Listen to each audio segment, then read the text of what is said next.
Welcome back, everybody. We're diving into Matthew chapter 16 today. It's a chapter packed with significant moments and encounters. Oh, yeah, it really sets the stage for understanding Jesus's ministry as it moves towards, the crucifixion and the resurrection. Yeah, and you encounter some strong personalities in this chapter, right? Like Yeah. the Pharisees and the Sadducees. Yeah. They don't exactly make things easy for Jesus. Not at all. To understand their dynamic with Jesus, we have to kind of grasp who these groups were. Hmm. Picture Judea at that time. A Mm, lot of political and religious tension. right, like different factions vying for power and authority. Exactly. So the Pharisees, they were known for their strict adherence to the law of Moses, like really emphasizing the oral tradition. Okay, and the Sadducees? Well, they were a bit more, let's say, aligned with the Roman authorities. And they had different views on things like the resurrection or the afterlife, concepts the Pharisees held dear. Got it. So neither group was exactly in Jesus's fan club. Let's just say they saw him as a disruptor, a threat to their established power and their interpretations of Jewish law. That makes sense. So, with that background, let's get into their first clash. The Pharisees and Sadducees come to Jesus demanding a sign from heaven. Right, but it's not as simple as them just wanting to see a miracle, is it? It's a power move. Mm-hmm. Like, if you're really who you claim to be, prove it. Yeah, it's a challenge to his authority, a public attempt to, discredit him. Exactly. And Jesus, well, he's not one to back down from a challenge. He calls them out in Matthew 16:2-3. Oh, yeah, that's where he points out their hypocrisy, right? He's like, you can interpret the weather, but you're missing the bigger picture. Exactly. He says, "You hypocrites, you can discern the face of the sky, but can you not discern the signs of the times?" He's basically saying you can predict the storm, but you're completely blind to the significance of what's happening right now in front of you. It's kind of ironic, right? And he doesn't stop there. He calls them a wicked and adulterous generation. Yeah, that's pretty intense. Shows how strained their relationship was. No kidding. And after this exchange, he just leaves. Yeah. Refuses to play their game. That leads to another interesting interaction, this time with his disciples. They're worried about, of all things, forgetting to bring bread. Yeah, and Jesus uses this seemingly mundane moment to teach them something important. He warns them about the leaven of the Pharisees and Sadducees. Now, this part always makes me smile. The disciples, they take him literally, like, oh no, we forgot the bread. They completely miss the metaphor. Yeah. But that's what makes it such a great teaching moment. Jesus uses their confusion to explain what he really means by leaven. It's about a corrupting influence, the subtle spread of harmful ideas. So he's not talking about actual bread, but the teachings of the Pharisees and Sadducees. He's warning them about the dangers of those ideas. Precisely. And to really drive the point home, he reminds them of the feeding miracles. 5 loaves for 5,000 people, 7 loaves for 4,000. Remember when I miraculously provided food? He's saying, this is about your spiritual nourishment, something far more important. He's always challenging them to think beyond the surface, to look for those deeper meanings. It's pretty interesting how he uses everyday events as teaching moments. And this leads us to, I think, the heart of the chapter, Peter's confession and the rock. And the setting for this, it's significant. We're in Caesarea Philippi. Caesarea Philippi. Why is the location so important? Think about it. It was a place known for pagan worship, for idols. Mm. Quite a backdrop for Jesus' question. Who do people say that I am? Yeah, and the disciples offer up a bunch of answers, right? Like John the Baptist, Elijah, another prophet. Right, but then Jesus gets to the heart of it. But whom say ye that I am? He asks. And that's when Peter steps up, makes that incredible declaration, thou art the Christ, the Son of the living God. Now that's huge, especially in their context. This is a statement with serious weight. Mm. To call Jesus the Christ, the Messiah, and the Son of God, that was a risky claim. Absolutely. And Jesus' response shows just how powerful those words were. He tells Peter, flesh and blood have not revealed it unto thee, but my Father which is in heaven. It's like he's saying this knowledge came from a divine source, not human reasoning.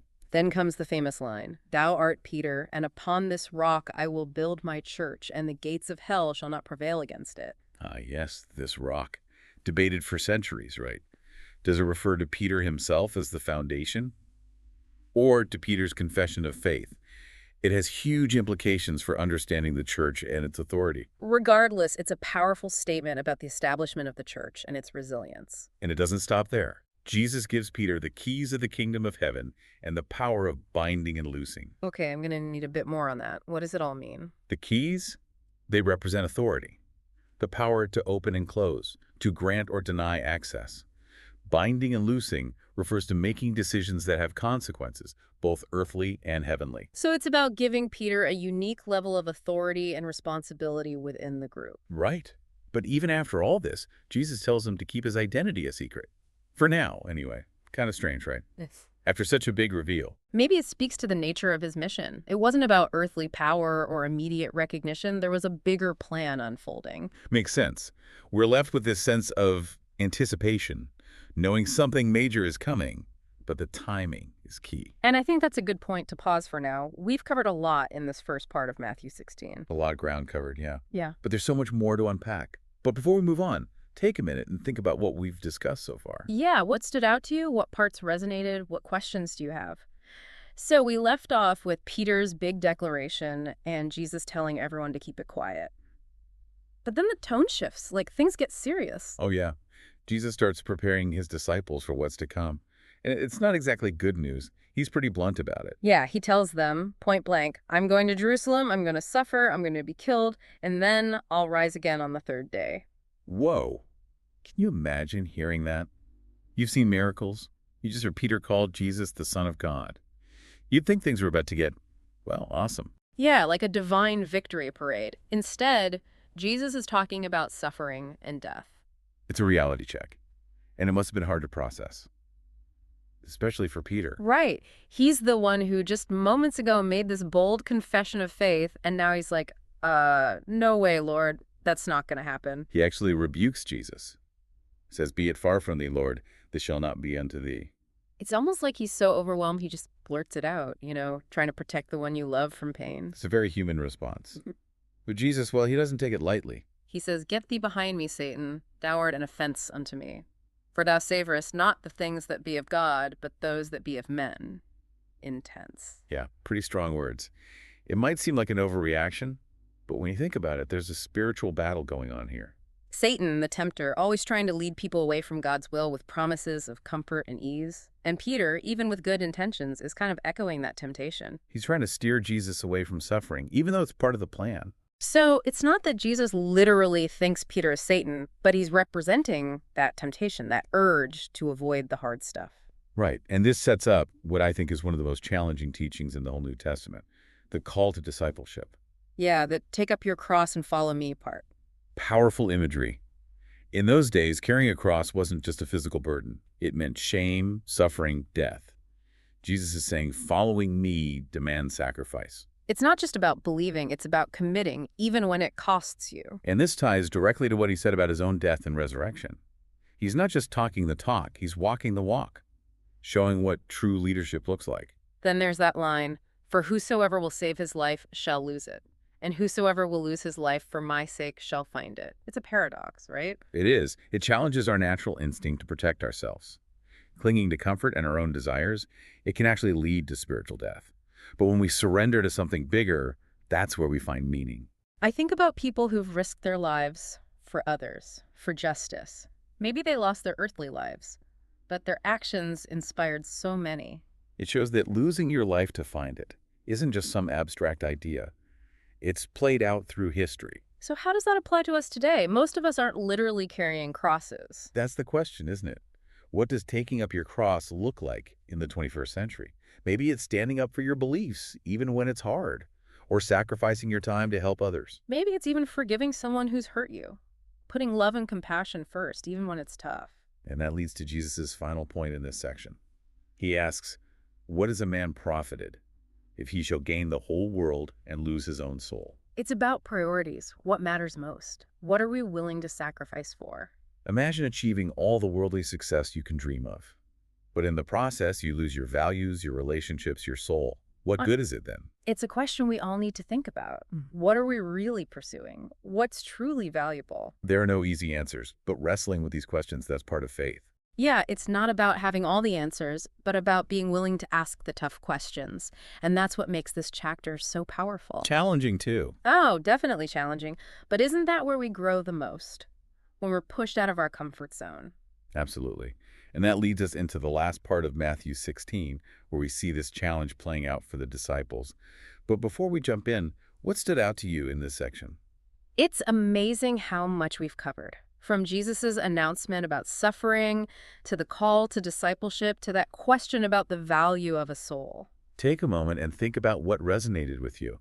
What challenged your assumptions? What questions came up? It's really incredible, how much is packed into this one chapter.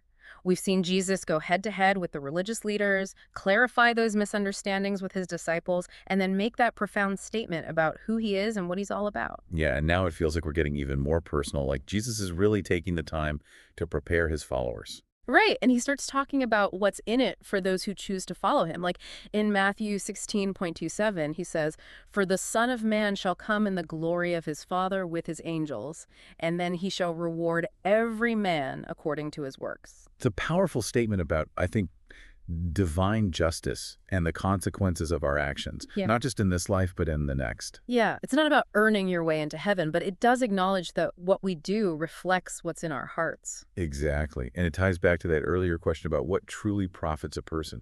It's not about worldly possessions, but about aligning your life with God's will. And Jesus says something that honestly kind of throws me off. He says, "Verily I say unto you, there be some standing here which shall not taste of death till they see the Son of Man coming in his kingdom." What's he talking about? Yeah, that one's puzzled people for a long time. Some think it's a reference to the Transfiguration.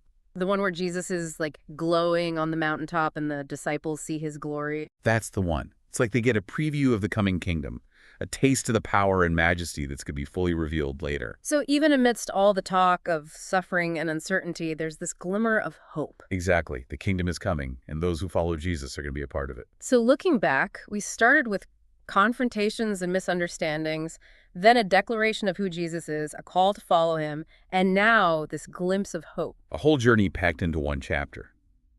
And it leaves us with so much to think about. Yeah, like what does it really mean to take up our cross today? How do we see those signs of the times in our own world, and what are we willing to give up for something bigger than ourselves? It's not about having all the answers, but about asking the tough questions. So, to everyone listening, as we wrap up our deep dive into Matthew 16, take some time to reflect on what we talked about today. What challenged you? What new ideas came up? What questions are you still wrestling with? And remember, the journey of faith isn't about reaching the destination. It's about walking the path, seeking truth, and growing along the way. And sometimes the greatest growth happens when we embrace the tough stuff, the things that make us uncomfortable, when we're willing to wrestle with those paradoxes and let them shape us. That's where we find the heart of it all. Thanks for joining us for this deep dive. Until next time, keep seeking, keep questioning, and keep exploring the depths of your faith. And we'll be right here with you, diving into the next fascinating chapter of the story.